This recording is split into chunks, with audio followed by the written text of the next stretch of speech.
त्याच्यानंतर उत्तर भारतीयांच्या विरोधातलं आंदोलन केलं आणि मनसेने चक्क धारावी आणि या ठिकाणी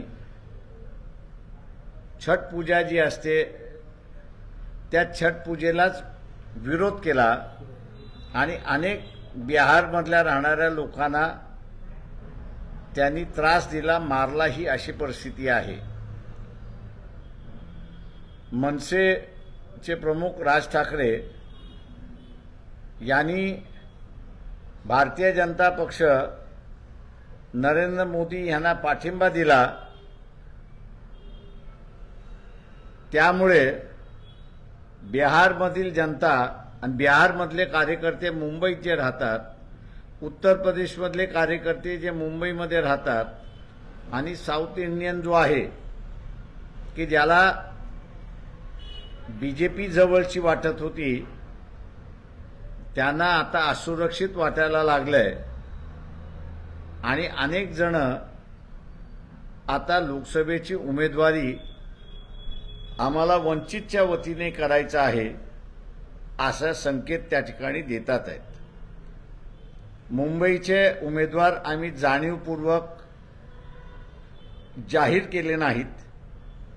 त्याचं कारण की इलेक्शन सुरुवात झाल्यानंतर मनसेचा पाठिंबा बीजेपी वाले घेतील आणि तो झाला तर मुंबईतलं पूर्ण असणारं गणित त्या ठिकाणी बदलतं। त्याच्यासाठी आम्ही थांबलो होतो।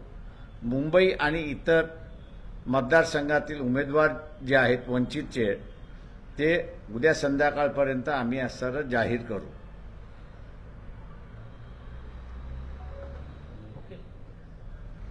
भाजपला मनसेचा फायदा होणार का? मी आत्ताच आपल्याला सरळ सांगितलं की साऊथ इंडियन, उत्तर प्रदेश आणि बिहार हा मतदार बीजेपी बरोबर होता,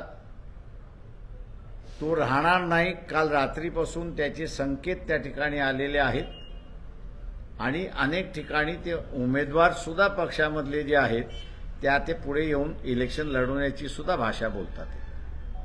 सर, काँग्रेस भिवंडी आणि सांगलीची जागा मागत होती पण त्यांना ती मिळाली नाही। महाविकास आघाडीत कुठं त्यांचं काही धीर अस्तित्व राहिलं?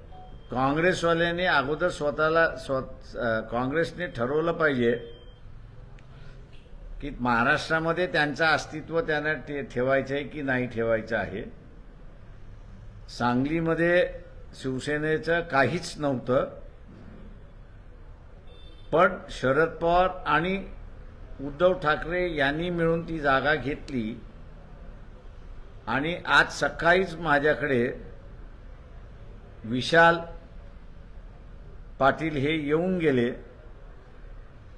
चर्चाही त्यांनी असणारा केली आणि लवकरच काहीतरी ते निर्णय घेतील अशी मी अपेक्षा त्या ठिकाणी बाळगतोय। विशाल पाटीलला वंचितची उमेदवारी देणार? ते माझी चर्चा झाली आहे, मी सांगितलं निर्णय त्यांना घ्यायचा आहे। आम्हाला काय निर्णय घ्यायचा त्यांची जाहीर झाल्यानंतर आम्ही जाहीर करू। तुम्ही ऑफर दिली आहे का? आता तेच लढणार आहे तर ऑफर काय देणार? वंचितच्या निशाणीवर लढा।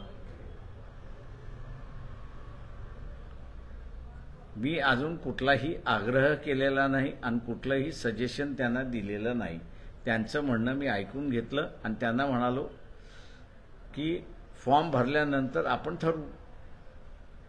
माझ्या वडेट्टीवारांनी मध्यंतरी एक वक्तव्य केलं होतं की वंचितला अपेक्षित हुंडा मिळाला नाही म्हणून लग्न मोडलं। निवडणुकीच्या याच्यामध्ये सीटांचा समझोता होतो। आपण बघितलं की महाराष्ट्र आघाडीच्या कालपर्यंत असणारं वाटप झालं नव्हतं, तर त्याने अशा माणसांनी असणारं हुंड्याची चर्चाच करू नये असं माझं म्हणणं आहे। नाही तर काढायला गेलो तर जसं इतर जणांना नंतर पब्लिकली फिरणं कठीण झालं, तसं त्यांनाही सांगतो माझ्या नादी, वंचितच्या नादी लागू नका। आम्ही कपडे फाडण्यामध्ये एक्सपर्ट आहोत। सुप्रिया सुळेंना आपण मदत करणार आहे, तिथून तुम्हाला काही मदत आपल्याला मिळणार आहे? Thank you, no issues.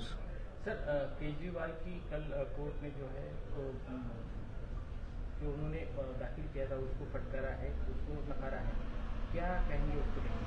मैं इतना ही कहूंगा कि सर्कमस्टेंशियल एविडेंस पर कोर्ट जा रहा है, डायरेक्ट एविडेंस अभी तक आया नहीं है।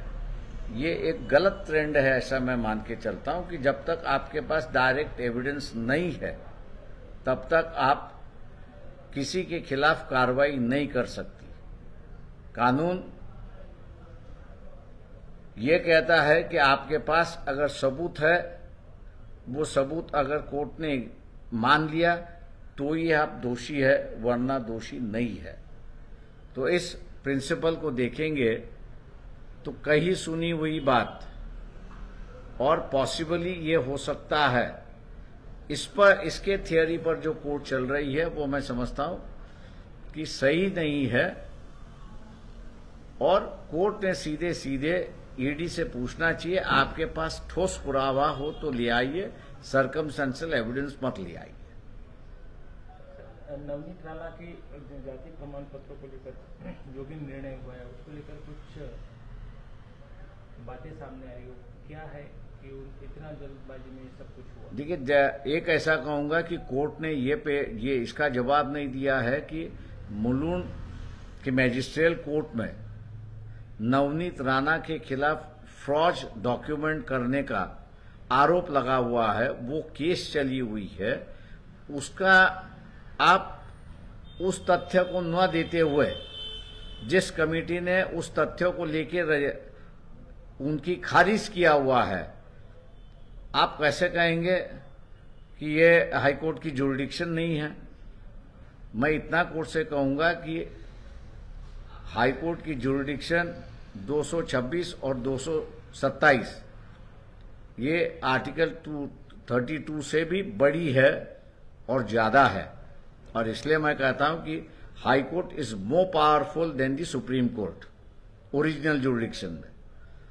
ये जजमेंट जो है मेरे ख्याल से कहीं चैलेंज होगा, लेकिन इलेक्शन के बाद चैलेंज होगा, क्योंकि ये जुरिडिक्शन कर्टेल करने की बात हुई है, ऐसा मैं मानता हूं वहां पर।